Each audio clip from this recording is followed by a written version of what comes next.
Hey, this is Josh Gates from Sci-Fi's Stranded and Destination Truth, and you're watching The Search, Existence Unknown.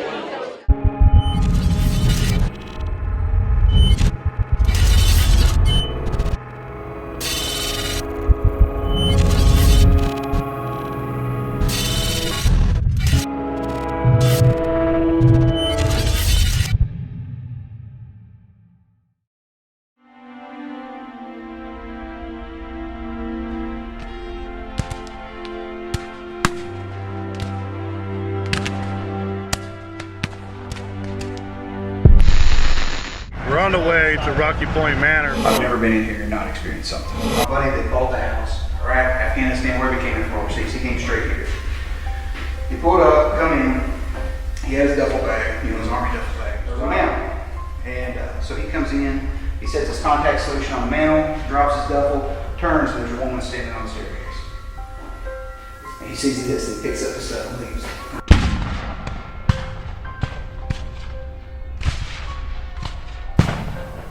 Whoa.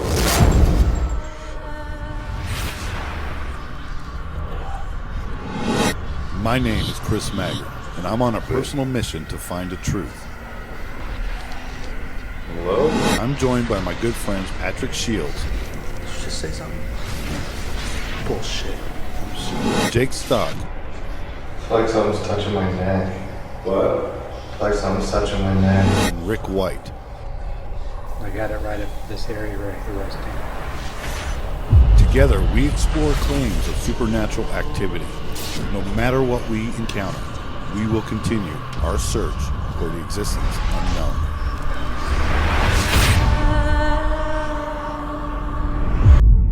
The battle which climaxed the major Confederate invasion of Kentucky was fought on the hills west of Perryville. A sharp clash occurred on October 7th in order to gain possession of the only water supply in the vicinity. And it was here at 2 o'clock on that very afternoon of October 8th, 1862, the fierce charge from the Confederates' right wing marked the beginning of that very battle. Casualties were heavy as they crossed a rail fence into an open field, into heavy firing from the Lieutenant Charles C. Parsons' battery of 8 guns on that hill. Even so, the Confederate charge was too much for the Union troops, and they were forced to retreat. By nightfall, when the fighting ceased, the advantage seemed to be in favor of the Confederates. General Buell had expected the battle to resume the following morning. General Bragg, realizing that he was greatly outnumbered, he began a midnight retreat to Harrisburg, but a lot of the Confederate armies escaped to finally withdraw into Tennessee from Kentucky through the Cumberland Gap. The Battle of Perryville, the largest military engagement, ensured that the region remained solid in northern control for the remainder of the war. At the close of the day's fighting, the two armies left more than 7,400 dead and wounded on the field. That's the biggest part about all this. These amazing places you see. Some of the architecture is just awesome. And you get to meet some really great people. And then you get to meet some really weird people. Not only do you get the historical aspect of most places, almost like a tour, and you get, it's like a museum kind of feel, but then we get to go in after hours and actually see if there's any type of energy left over from whatever's took place at these places. Just like Rocky Point Manor, this place was used as a makeshift hospital, triage, to try to care for these wounded soldiers, get them out of harm's way in the line of fire. The battlefield is about 20 minutes away from here, but people are confirmed to have died here from their wounds in war. It's just an honor to even be part of something like this. I've never been in here and not experienced something. Okay. You know what I mean? Okay. In here, there's lots of feelings in here. We came in, as soon as we came in, one of my investigators saw a shadow shoot that way through this door. We shot through that door, so he followed it. He followed it all the way over here. As he hit this area, he saw shooting into this room. As he entered that room, he saw shooting into this room. So he did follow it. I believe the guy wholeheartedly. And my buddy that bought the house, when he came in from Iraq, Afghanistan, wherever he came in from overseas, he came straight here. He pulled up, come in. He had his duffel bag, his army duffel bag. There was a mantle. And so he comes in. He sets his contact solution on the mantle, drops his duffel, turns, and there's a woman standing on the staircase. And he sees this, and he picks up his stuff and leaves. He sleeps in his truck. So, I mean, it's, you know, it got to him that much. Every room has something going on. And here, I was sitting in this chair, I saw something, I poured my eye, and I saw something walking into this room. As I turned to look, I actually saw it. And it was a man, just, it was like a piece of tent, you know, is how I describe it. You know, people say shadow figures, but whatever. It was like a piece of tent walking. And I sat and watched it, and as it came into pass, it faded before it made this door. So I watched it for a while from here to here. So that has happened. This is the room we saw shadows in multiple times. I'm standing up on the landing, and we had heard something. So, like whenever I hear the walking upstairs or the woman upstairs, I'll always try to make it to the landing to try to peek up over here. You'll see what I'm talking about. Okay. I'm standing there, and something slaps the wall beside me. I jump, and as soon as I do, man, dust goes everywhere. But it's like coming off the wall. This was while it was still like in the channels. What was it? I don't know. Something hit the wall behind me. I don't know what it was. But we were up here. He was on the staircase, one of my investigators. And he looked down here, and he saw, this used to be a hatch going down in the basement, but he saw the legs of, he said they were solid, they were a person's legs. Okay. But like I said, that goes traveling back and forth through here. So. And then we can get upstairs and I'll show you some more up here. I put some trigger objects out, but I keep the game cam on. We did notice a lot of light play from the windows causing shadow effects. Now, could this be what everybody has been experiencing with the shadow figure? This room right here, we will experience curtains opening and being pulled down. As far as this room, once again, shadows, voices. The lady, I've not heard her in here with my ears, but when I've been here, I've heard her. I don't know if it was here, I don't know if it was here, I don't know if it was here, I don't know. Confirmed deaths here. Unknown? Yeah. With the Civil War, we have found bullets, so I know that it was hospital. I've got documentation that it was barracks and hospital. They did find a general's Confederate saber in the crawl space. Nice. So yeah, they found a partial of a surgical kit down there. So it is confirmed, even on documentation, legal documentation in the state. There were 7,500 casualties in 4 hours. So, I mean, there was a ton of deaths around here. Harrisburg was taken over by the Confederates, but they also brought prisoners of war here too. And they would operate on both of them. It wasn't just like they would leave the Union out here to die and they would just operate on the Confederates. They did operate on both of them. The history of the land itself, starting back in, in pioneer days, basically. Yeah. So, what happened there? I know that there were deaths here from the, I've got all that documentation as well. Whenever James Herod had his cabin was here, and he had came up. They had just came from Cynthiana, he and a friend. He was in a battle over there. When he came from Boonesboro, he had come up onto his cabin, and the Shawnee Indians were very, adamant about here. Oh, Shawnee And Indians, Northern Kentucky. Right, yeah, exactly. This whole area, the whole, kind of Ohio Valley. And as he came up, there were, just all these emotions because he saw these Indians attacking his cabin. He thought that his family was in here. So he and his friend rushed the cabin in a frantic state, blasting these Indians. As they did, they looked over and you saw where the fort was. Their wives were screaming for them. So they knew that their family was safe. So they immediately start to rush back. His friend was killed right here between here and the fort. So he was killed. They chased Hagen down, and I said Herod earlier, but I meant Hagen. They chased Hagen down, hit him in the back. He did survive. After the cabin was in, basically ruins. His son, a few years later, built this. John Hagen built the house for Henrietta Hagen. That's who I think is up here. I mean, just logically, I don't know if it is. But if there's a lady who would be attached to this house, it would be her, because this is who the house was built for. Big slave country here. You guys know that. Yeah. There were slave quarters here in the basement and out back. Some of the bricks that you find still have the thumbprints in it, so they were made by slaves. The 50s or 60s, this was turned into a retirement home. Okay.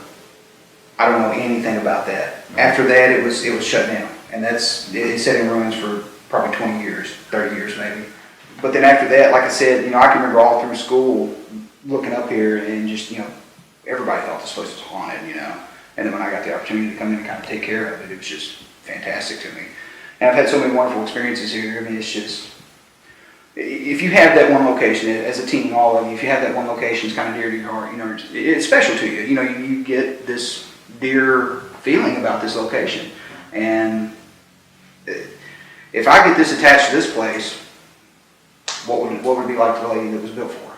You know what I mean? Would she want to stay here? Would she want to go through this? So, you know, that's what I think's here upstairs for sure. That opens to the backyard.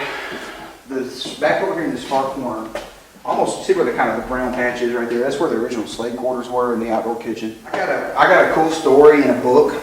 It's a book of journals from the Civil War, and they talk about the brick home in Harrisburg, Kentucky, and it's a major somebody that talks about finding his brother and a Union propped up against a tree behind the brick hospital, is what they called it, or the brick field, whatever, field hospital.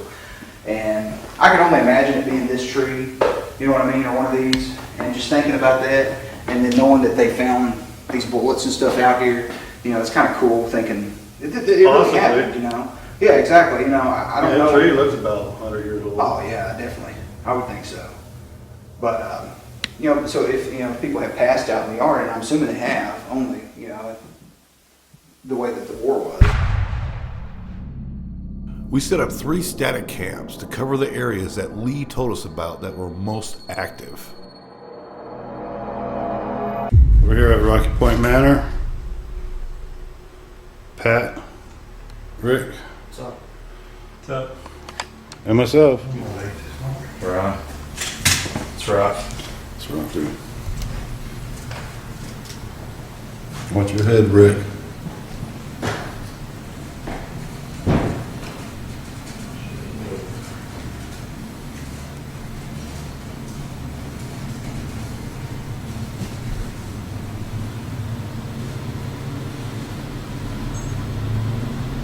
Car outside. I can't see shit, dude. Remember, there's that voice recorder on the tripod in there.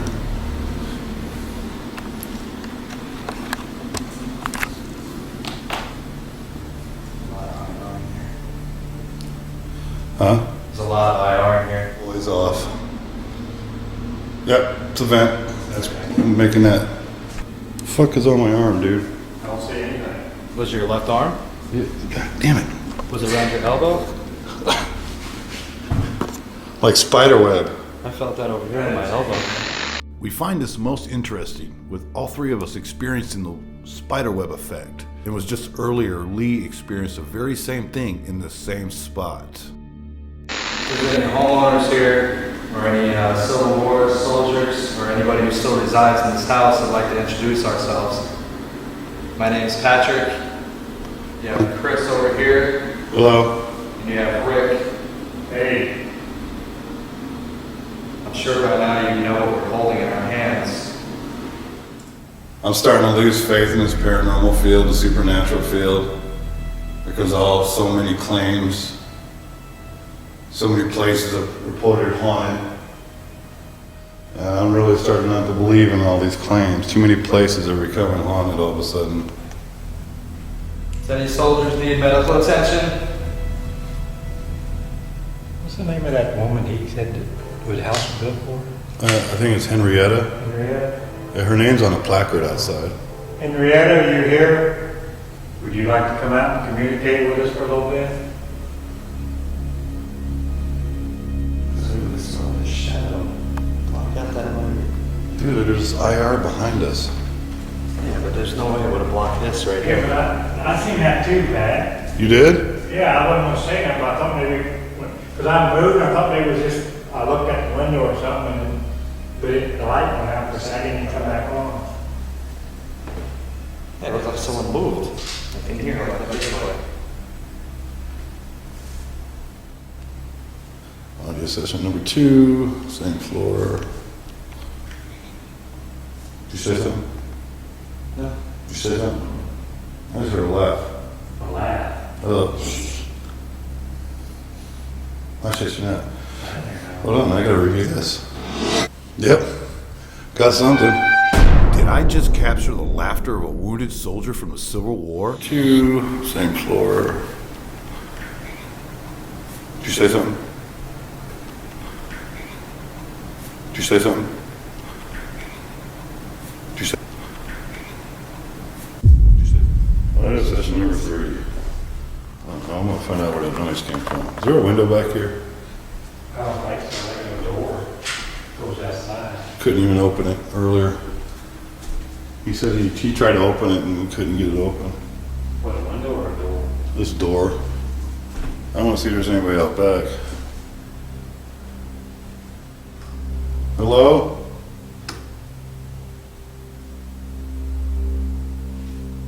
Is somebody in here? Playing some music? Whoa. Before the car, right? Yeah. It sounded like a response. Did you hear that? Yeah. So did I. At first, we thought we had a direct response to my question. Playing some music? Whoa. Playing some music?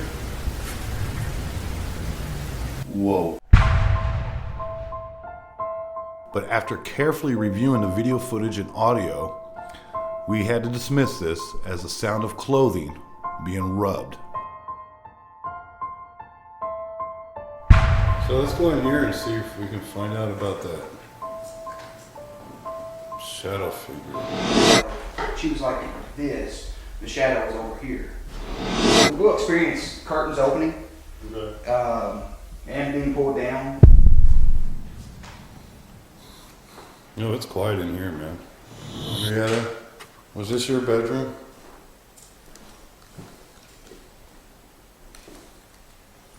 Mind if I chill out here for a little bit?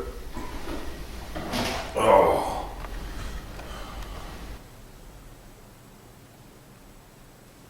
Turn this back on, my headphones.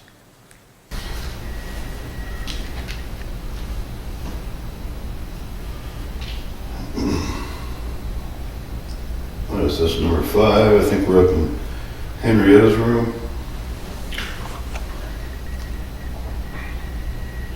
Ma'am, do you mind talking to us? Not hearing any responses, we decided to regroup with a new game plan. Alright, we're going back out. Let's have some number 7. Rick and Pat are going to go upstairs. I'm going to remain down here on the first floor.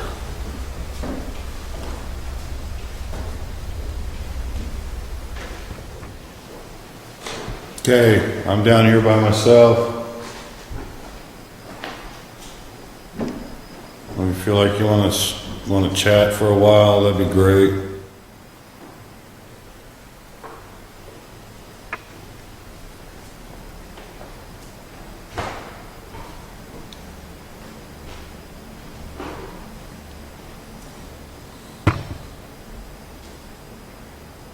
You right downstairs, Chris? Yeah, I'm right here. Where are you at? I'm right upstairs at the very top of the stairs. All right. You got my friend Pat and Rick upstairs. Do you remember exactly what happened?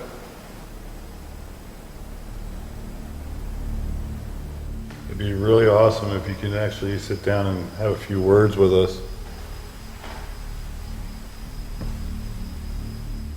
Do you have enough bandages?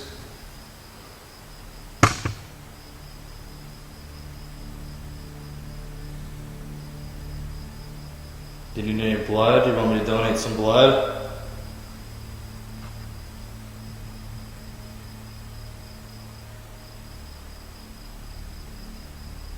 What can we do to help you? Does anybody know how to play a flute in here? Was that you? What, me walking? Were you walking? I Yes. heard someone say something. Huh? I thought I heard someone say something. I didn't say nothing. After Pat thought he heard somebody, he did capture this response. Does anybody know how to play a flute in here? Does anybody know how to play a flute in here?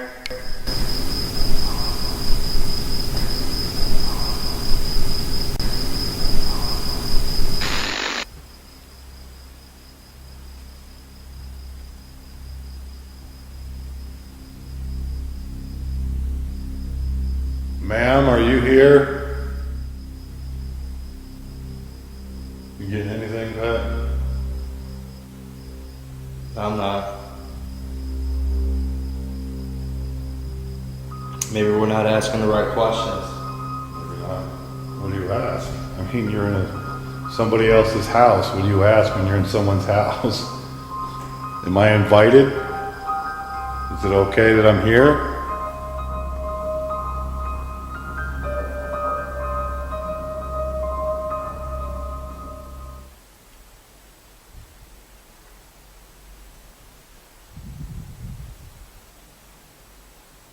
I think that was outside. What? Did you hear that? I didn't hear nothing. Bullshit. I didn't, man. Rick, did you hear anything? Like a female? Come on. No, dude, didn't hear shit. Hold on. What? Hold on. Huh? Listen to this. What'd you hear, man?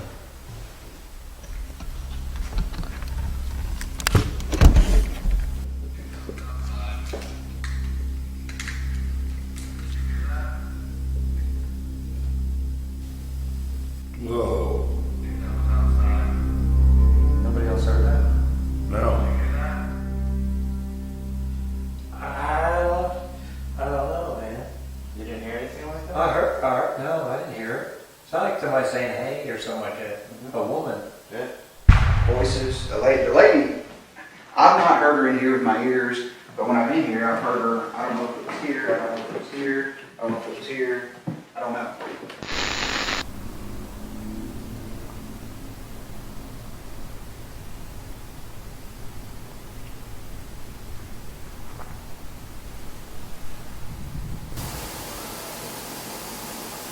I think that was outside.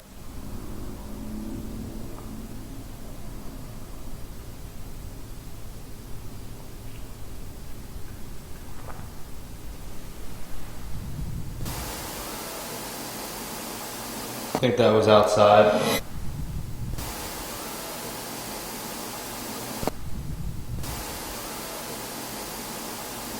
I'm gonna go back to the same position where I caught that at. Where was it at? It was right in this room over here, this next one. Literally, like right in the middle.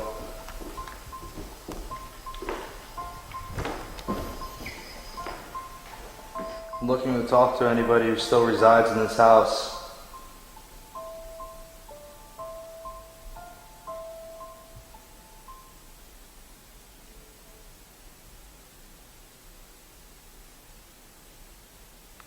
Can you please give me a loud enough response to know that you're still here?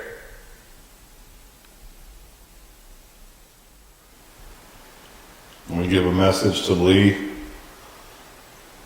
or Justin.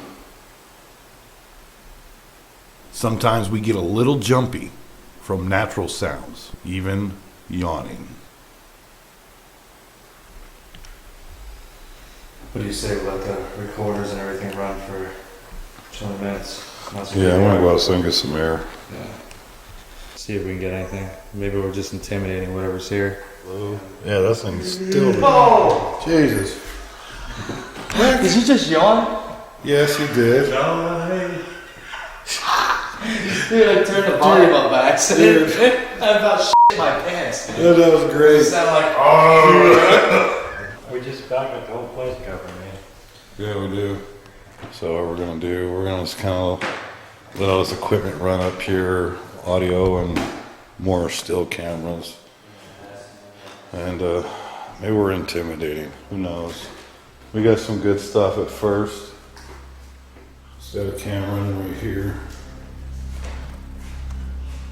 Alright, just voice recorder. Test cam. Rocky Point Manor. Alright, we're gonna head downstairs. Session 1, Rocky Point Manor.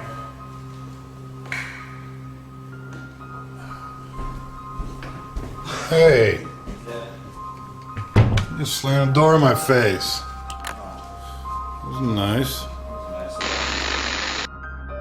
During our investigations, we like to do what is called an audio session only.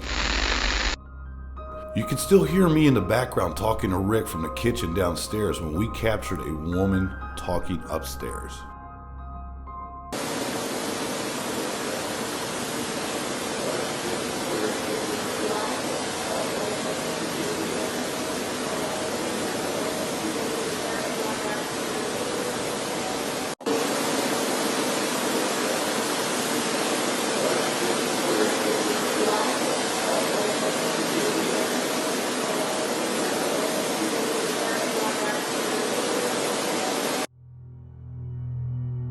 But before we walked outside for the audio session only, I captured this response. You'll hear your voice in real time and we can actually record it. You'll hear your voice in real time and we can actually record it. You'll hear your voice in real time and we can actually record it. Could these two voices be from the lady of the house and some wounded soldier we heard earlier?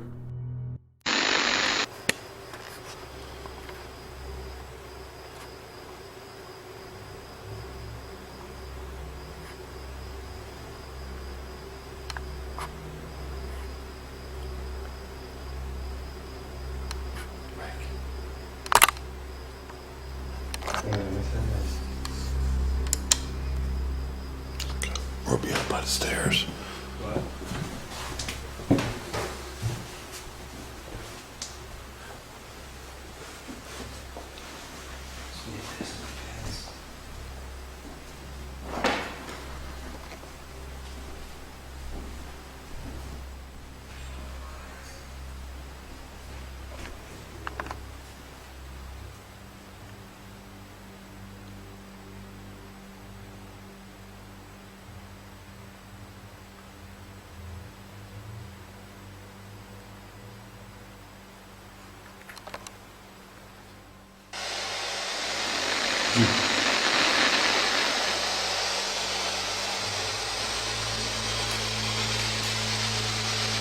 Okay, we have another device you can talk through.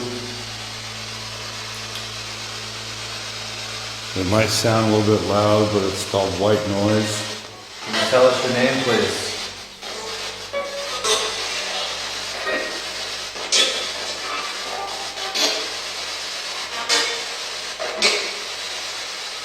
Okay. Yeah. Doing a little ghost box. Yeah. I hate them. Hey, you love? I hate ghost boxes. Man, I've had a lot of luck with it. I'm such, when it comes There's a lot to, of randomness, absolutely. when it comes to electronics like that, Yeah. too many variables, man. Anybody say anything through this, please? All you gotta do is walk up close to it and speak to it. Is there a Henrietta here?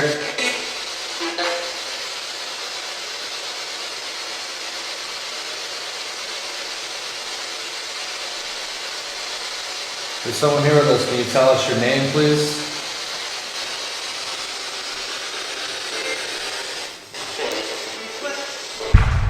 This first response we got on a ghost box session we could not explain. We could not find anybody named Jenny on any historical documents. There's someone here with us. Can you tell us your name, please?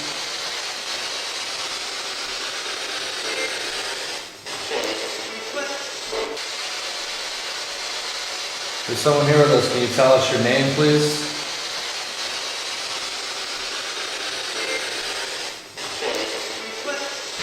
If there's actually anything here besides us four, are you getting sick and tired of everybody asking questions? I would.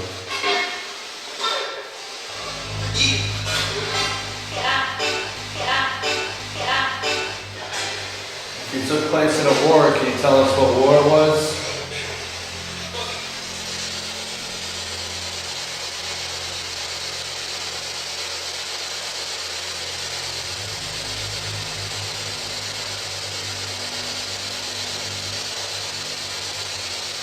Can you tell us what side you fought on?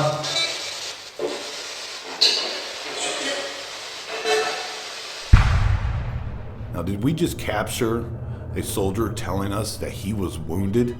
Could this be the very same soldier? Can you tell us what side you fought on?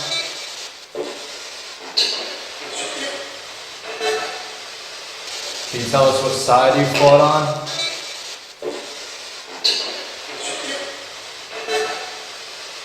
Can you tell us what side you fought on?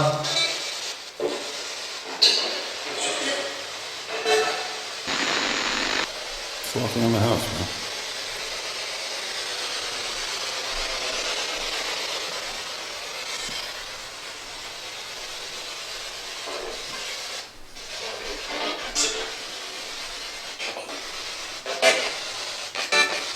I don't know. Could this be some angry spirit or entity telling us that they were hurt during a brutal accident?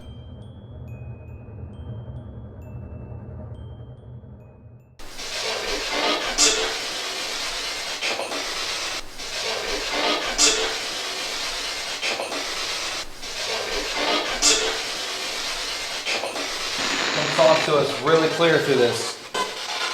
Don't know if you know how to do that.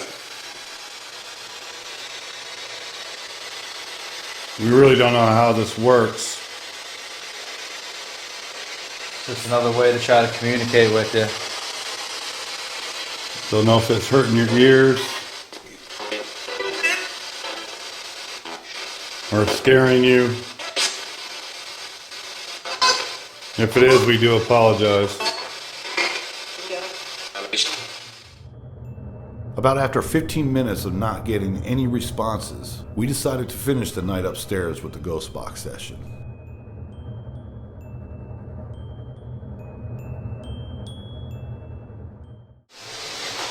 Hello?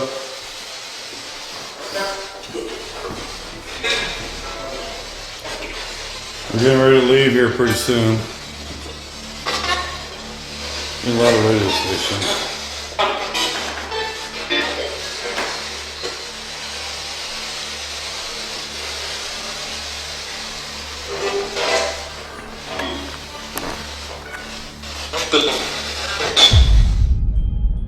Could this be an entity, a spirit, confirming that this place was indeed a makeshift hospital?